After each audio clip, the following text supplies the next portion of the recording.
I see now that we have our next guest on the phone lines here, so we're going to get to this and then we're going to take our next break. We've got on the phone lines here somebody who really has done an awful lot through the performing arts over time. He's participated as a musician. He's done some theater work, moving into film, ultimately TV, and really getting to the crowning point here. You always hope that somebody like this that's had the kind of career that he's had and worked as hard as he had would find that crowning moment. And subsequently, he did so. From 1999 to 2007, he was Uncle Junior on The Sopranos and really became a pop culture icon in that way. On the phone lines with us here, Dominic Chianese. We're so happy to have him on. Dominic, welcome to the FDH Lounge, sir. It's great to have you on tonight. How are you? I'm thrilled to be on, Rick. Really happy to talk about whatever people want to ask me about. I'm happy to be on the show. I was thrilled and amazed when our senior producer, Steve Servillo, I mean, he's a master networker and he meets a lot of people all the time, but when he got in touch with you, and I understand that you've had the pleasure of dining with Steve, who's a real character in his own right, and I'm so happy that he made your acquaintance and was able to book this for us. What I love about New York is that there are a lot of people in it, and you're going to meet some very, very interesting people. And Steve is one of them. So I'm happy. Good night, Freddie. And I'm here at the Friars Club tonight, by the way. Let me give a plug to the Friars Club. It's a wonderful club. I'm honored to be a member of this 104-year-old entertainment club. And good night, Rick. I'm saying good night to people as we're talking. Sure. I happen to be at the club tonight. And it's really about, well, I love New York, too. So anybody has questions they want to ask? Absolutely. Good night, Peter. Yeah, we can definitely entertain that. You know what? While we're giving plugs, we generally finish with plugs, but why don't we lead with them here tonight? I want to plug something you're very much involved in, and I will say this as somebody, and I don't like to get into too much personal stuff on the show, but I'll do so if it helps in the form of telling a story or making a point. I've got a situation right now where my grandmother is in a nursing home, and I'm pretty much the primary person responsible for stuff with her. So I see on a day-to-day basis what it's like for people. I have in the past, but I've never been the person primarily involved. So this Joy Through Art Foundation you have, and we've linked to it on the show guide here tonight. All I can say is God bless you for that, because anything that really helps bring light and purpose to these people is just a tremendously blessed thing. Well, I believe that if you have the opportunity and you've been blessed like I have in life, you have to give back and make the world a little better than when you came in. And for many years back in the old days, the old people stayed with the families. Today, many elderly people are in nursing homes and they need attention besides their physical needs. They have a real need for somebody to come and talk to them, somebody to come and entertain them, somebody to come and ask them about their wisdom that they want to give out, And where's your grandma now? Where is she? Which nursing home? She's in a facility here in the greater Cleveland area. She unfortunately got to a point where she had a series of intestinal illnesses all at once. She's 95, but she was hanging in pretty good prior to that. Long story short, it just pretty much sapped her. She's been bedridden. She needs 24-hour care, and probably doesn't have tremendously long to go, quite frankly. But it's a tough situation, So when Steve mentioned you were doing this, I just thought, geez, on top of everything else he's done, God bless this guy for the work that he's doing now. Well, the work we do is to send people to talk to them and just the important thing is that they go on a regular basis. Mm-hmm. That's the important thing. They are committed to go. We have 2 people working now for 15 months, and we're structuring the nonprofit so that we can make some money and get more people to go out there and visit because they need the attention. The nursing homes, God bless them all, they take care of them physically, but they don't have the means or the money to attend to their emotional and spiritual needs. Not, when I say spiritual, I mean just talking about the wisdom that's in all these old folks. Sure. And I'm an old guy myself, and I know what it's like. And I worked in nursing homes. This comes from my own experience with working in nursing homes as an entertainer on the staff of the nursing home. All through the 80s, I went through this, and it changed my life when I realized how important this work is. And I said, someday, if I became famous, if I became well known enough to establish a foundation, and it happened with The Sopranos, I want to give back now, and I want to ask people to help us send the right kind of artists and entertainers into the nursing homes on a regular basis, Rick. That's the thing, a regular basis. We pay them to go there on a regular basis. And they become like family to the residents. And I guess you can hear the passion in my voice, because that's what I want to do now. Absolutely. Oh, it's great work. And I know we've only got you for a limited window here tonight. So among the things that I want to hit, of course, I want to get into a little bit of your crowning role there as Uncle Junior with The Sopranos. But leading up to that, I'm just curious, what were some of the other parts of your career that were your favorites? I mean, there were some things here. I know the different movies that you were in with Al Pacino, whether it be Godfather Part 2 or Dog Day Afternoon. I mean, you were in some real classics there, of getting to do some of the different Broadway things here, East Side, West Side. What are the things that jump out to you the most leading up to your time as Uncle Junior?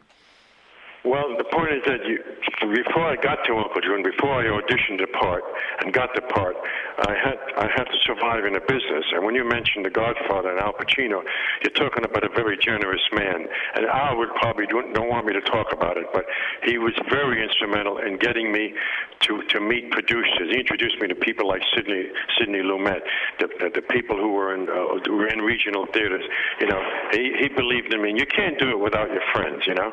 And when you meet a great artist like Al is, you're very excited about that, and you really you need help from your friends. You can't do it alone, especially as an actor in this world. You have to have support from people who believe in your talent, and talent's not created. You can't create talent. Some people I think, were born actors, but you need help in developing your craft. And Al was he is a great craftsman, and he helped me grow as an artist, and I'm eternally grateful to him for that. So by the time I auditioned for Uncle Junior, Rick, you know, David Chase was there, and he heard me play the part, and he said, "That's it. That's Uncle Junior," and I got the part. So, but it took a lifetime of preparation. That's what I'm trying to say. Oh, sure. Oh, there had to be so much that was leading up to that. By the way, and as far as and it's been very well noted over time, the lasting relationships that were formed on that show. I don't know if you've gotten to hear much about this movie or see it. I just saw the one, your old on-screen sidekick as Bobby Bacala, Steve Schirripa, killed the Irishman, set in my native Cleveland. I went to go see it. This was one of the cities where it opened a little bit wider. I don't know if you've seen it yet, but Steve was terrific, and it was a great movie. Which movie is this? Kill the Irishman. Have you heard anything about that? Which one? Kill the Irishman. It was the one that the Danny Green story. I haven't seen it yet. I want to, definitely, though. Oh, I recommend it so highly. Some great actors in it. Yeah, I will. I'm sure I will see that one. Oh. Great movie, certainly. But of all the great people you got to work with on the show and playing that part, I'd like to ask you, because I have a feeling your answer is going to be a little bit different. When we had on Ziggy cartoonist Tom Wilson on the show, we were talking about characters. He's fascinated by the Ziggy character and characters in general, and he spoke in such glowing terms of the Ziggy character that he actually inherited from his father and has done some things with here. I imagine for somebody like you, it's got to be a little bit more nuanced with the character that you embodied all that time. I'm sure you can see the good side and some of the things with Uncle Junior and some of the things that he did, but I imagine it's got to be a much more nuanced view to inhabit a character like that, correct? You have to, every actor, if he or she is considering himself an artist, must bring something of themselves into the role. You know, you use your own images, and a character like Uncle Junior, being from New Jersey, is not that far from a guy from the Bronx, as far as the speech patterns and things like that. So you do use your own experience, and I found a role that I could really identify with as far as that goes. I'm the right age. He was Italian descent, actually Neapolitan. You know, David made all the Sopranos Neapolitans. That's why they lived. That's why they came from Avellino, and that's important too. David himself is a Neapolitan. We use Neapolitan words, things that I could identify and bring some of myself into the situation of the character. But the actual development of the theory itself is very, very much involved with the Stanislavski system of acting, which is not a formula for great acting, but it is I hate to use the word method because the method is different for everybody, but there is an approach to acting that Stanislavski, the great Russian director back in 1920s, knew that actors must practice in order to bring something to the role that was very, very believable. And it's really the Stanislavski system. It's a system. It's an approach to acting. He died before he finished the whole program, but he also knew that talent can be originated in a person. Not originated. If you have the talent already, talent can be enforced and grow if you follow certain patterns of behavior, certain ways of thinking, certain ways of applying images from your own personal history. You see, but that's a talent. You have to have the talent, just like a piano player. But the piano player must rehearse before he can play Mozart and Beethoven. But you have to have the right technique, and that technique takes a lot of practice. That's what I'm trying to say. Oh, this is amazing stuff, certainly, Dominic. Last question we got for you here, just to follow up on what you were talking about. I'm curious, again, for those of us that have never seen the process from the inside, to what extent, as you're speaking with David Chase or somebody else involved like this, any of the other writers, to what extent are you participating in the development of the character and possibly giving your input as to, gee, maybe, do you suppose he might do this in this situation? How does the evolution of a character go? I would say it's a 50-50 proposition. Mm-hmm. What happens that they write the material and you interpret it. But when you bring something that you know is right for the character, they get very excited and they write even more for you because they realize you know the character. By that time, you know the character, and they listen to you and they hear you and they hear the voice. And I honestly can say that Uncle Junior was really a highlight because I could bring something of myself into it that made the character interesting, made him three-dimensional, made him real, and made him believable. So that's the job. You make it believable when you can bring something to the character that fits the circumstances of the play. It's really a play. Shakespeare said it. The play's a thing. So without the writers, you don't have it.